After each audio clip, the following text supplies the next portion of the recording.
Welcome. Tonight's story explores the dark side of personalization, where algorithms and anonymity intersect to create a unique and chilling form of terror. We follow Arthur Miller, a man adrift in the quiet loneliness of modern life, who receives an invitation to an exclusive service called Bespoke Finds. It promises to deliver items perfectly curated to his secret desires. But as the boxes become more personal and invasive, Arthur discovers that being truly known can be the most frightening thing of all. This is the Curated box.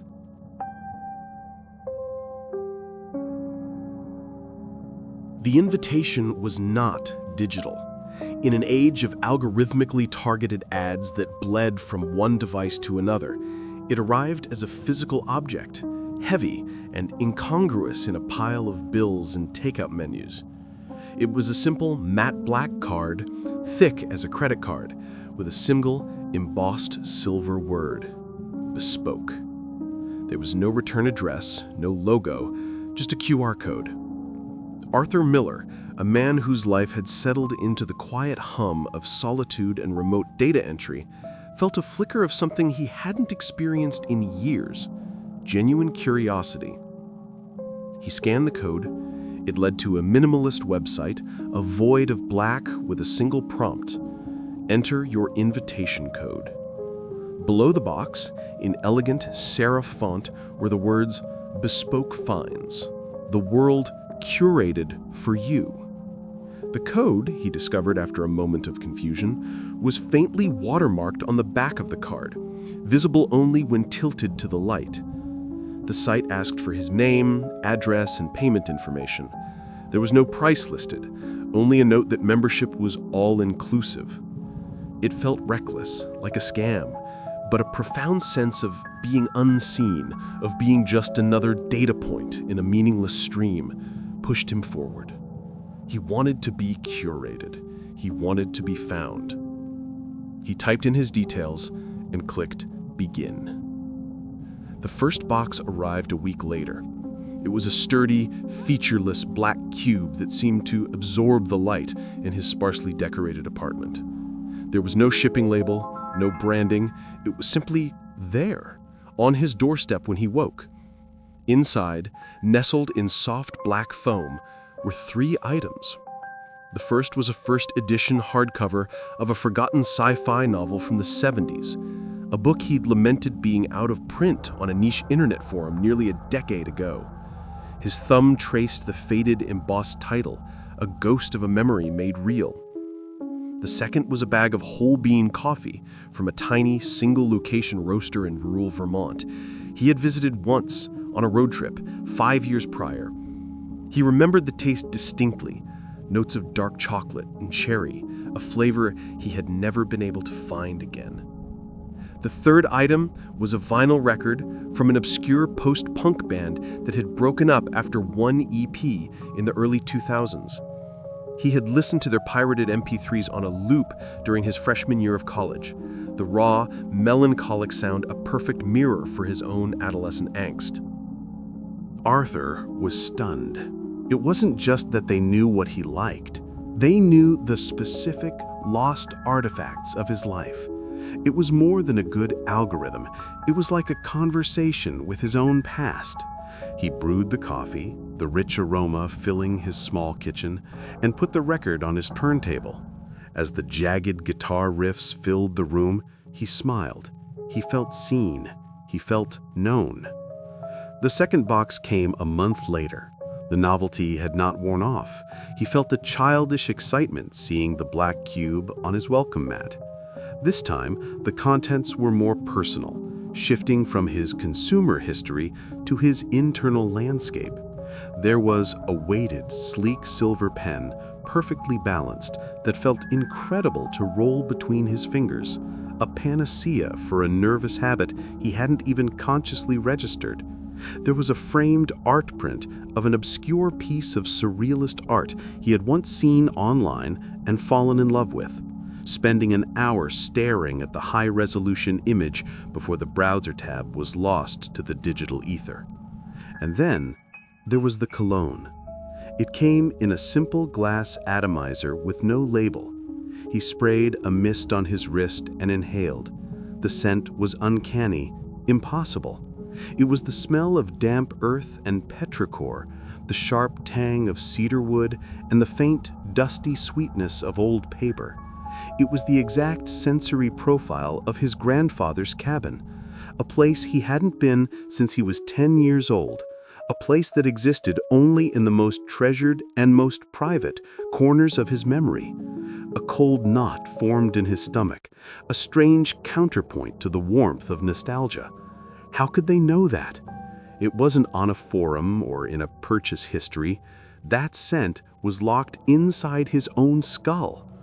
The feeling of being known was slowly curdling into a feeling of being watched.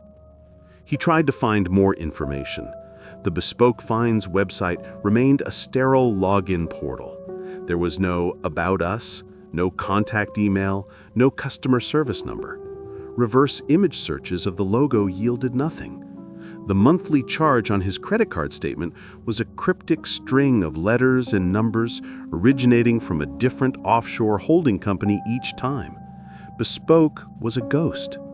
The third box confirmed his deepest fears. It arrived on a rainy Tuesday, its black surface gleaming with moisture.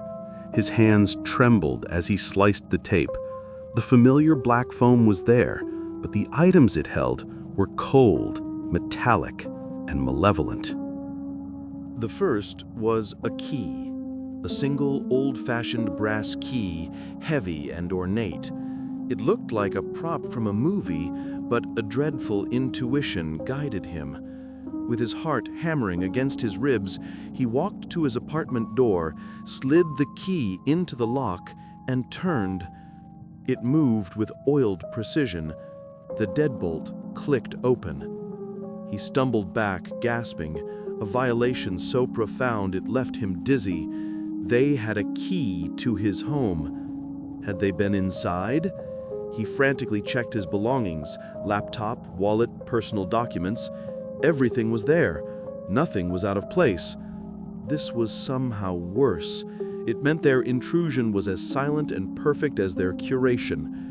He drove to the nearest hardware store and bought a new complex deadbolt and a security bar, installing them himself with shaking, clumsy hands. The second item was a small porcelain bird, no bigger than his thumb. It was painted a faded blue, and a tiny chip was missing from the tip of its left wing. Arthur dropped it as if it were burning hot. He knew this bird. It was a cheap trinket he had won at a county fair when he was 8 years old. He had treasured it, carried it everywhere in his pocket, until the day he had tripped and fallen while playing in the woods behind his house. The bird had flown from his grasp, vanishing into the leaf litter. He had searched for hours, crying with a desperation only a child can feel for a lost treasure, but he never found it. And yet, here it was. The exact same bird with the exact same chip. 30 years of dirt and decay and memory erased. It was an artifact resurrected from an impossible grave. The logistics of it were beyond comprehension, suggesting a form of surveillance that was not bound by time or technology, something that could reach back into his life and pluck a memory from the soil. He almost didn't see the third item. It was small, black, and tucked deep into the foam lining, a smooth plastic disc the size of a coat button. As he picked it up, a minuscule green LED pulsed once, a tiny malevolent eye winking at him from the dark. A listening device. Active. Rage, pure and primal, eclipsed his fear. He threw the bug to the floor and stomped on it again and again, grinding the plastic and circuitry into dust under his heel. He was not a customer. He was a specimen. His life was not being curated, it was being dissected. The panic was a physical thing now, a coiling serpent in his gut. He spent the rest of the night on the Bespoke website, clicking every pixel, searching the source code, desperate for a way out. There was nothing. No cancel button, no support link. He called his credit card company, his voice high and strained as he tried to explain the situation. The operator was sympathetic but unhelpful. The charges were too well obfuscated, routed through layers of international banks. They could issue a new card, but they couldn't guarantee the charges would stop. He was trapped. The following weeks were a blur of paranoia. He unplugged his smart speaker and taped over his laptop camera. He stopped using his phone for anything personal. Every floorboard creak in his apartment building was an intruder. Every stranger who held his gaze for a second too long on the street was a spotter. He ate canned soup and crackers, afraid to go to the grocery store. He sat in the dark, the security bar wedged under his doorknob, listening. Sleep offered no escape, delivering only nightmares of faceless figures watching him from the shadows, their pockets full of his lost things. Just as a sliver of hope began to grow, a desperate belief that maybe, finally, it was over, the fourth box appeared. It was larger than the others, heavier. It sat on his mat like a tombstone. For a full hour, he stared at it through the peephole, his breath fogging the small lens. He considered calling the police, but what would he say? That a subscription box company sent him a key that worked and a toy from his childhood? They would think he was insane. He knew, with a certainty that chilled his soul, that he was the only one who could open this box. He dragged it inside. The air in the apartment felt thick, heavy. With a utility knife, he cut the tape. The lid lifted with a soft hiss. The interior was not the soft foam of the previous deliveries.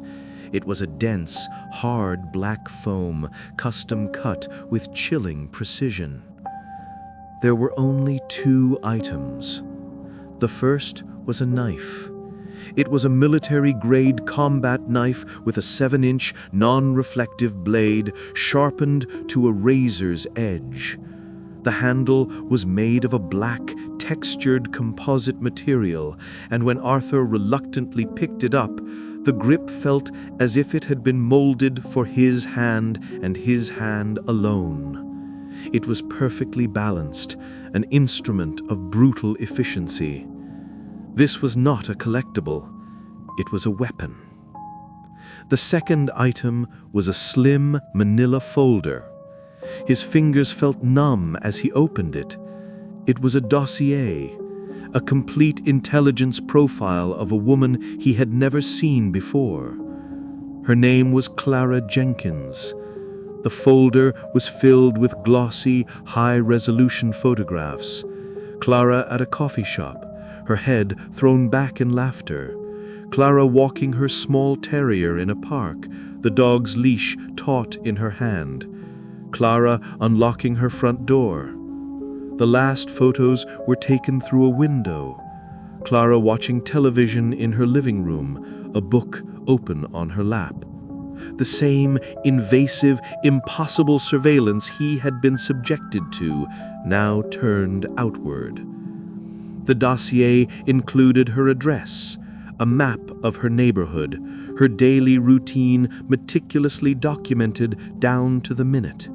It listed the brand of her favorite tea, the name of her dog, the fact that the lock on her back window was faulty. It was a complete blueprint for her deconstruction. Beneath the dossier was a single 8x10 photograph of her, a portrait. She was smiling, a warm, genuine smile. Her eyes seemed to look right at him, full of life, completely oblivious. He turned the photo over. 2 words were written on the back in an elegant, flowing script. Curate her. The room began to spin. The pieces of the puzzle, scattered and terrifying, now slammed into place with sickening clarity. Bespoke Finds wasn't a subscription service. It was a recruitment process. The first boxes were the interview, a deep psychological dive to find the perfect candidate. They hadn't just been learning what he liked, they had been learning what he lacked. They had identified the hollow space inside him, the desperate, secret desire not just to be seen, but to matter, to be part of something exclusive and powerful, to have a purpose. They had profiled him, broken him down, and then at the precise moment of his terror and isolation, they had offered him a promotion. He was no longer the subject. He was the agent, a curator. He looked at the knife in one hand and the smiling photograph in the other. A choice had been delivered to his doorstep, as perfectly tailored to him as a rare book or a forgotten scent. He could refuse, but he knew, with an instinct that bypassed all reason, what would happen next. He knew who the subject of the next curator's box would be. His own dossier, his own faulty window lock. The silence of his apartment pressed in on him. He was not being watched anymore, he was being waited for. Holding the cold, perfect weight of the knife, Arthur Miller finally understood the true meaning of curation. It was the act of selection, the act of refinement, and sometimes it was the act of removal.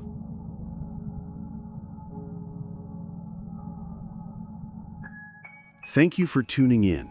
We hope the story of Bespoke Finds serves as a chilling reminder that in our age of endless data and curated experiences, some invitations are best left unanswered.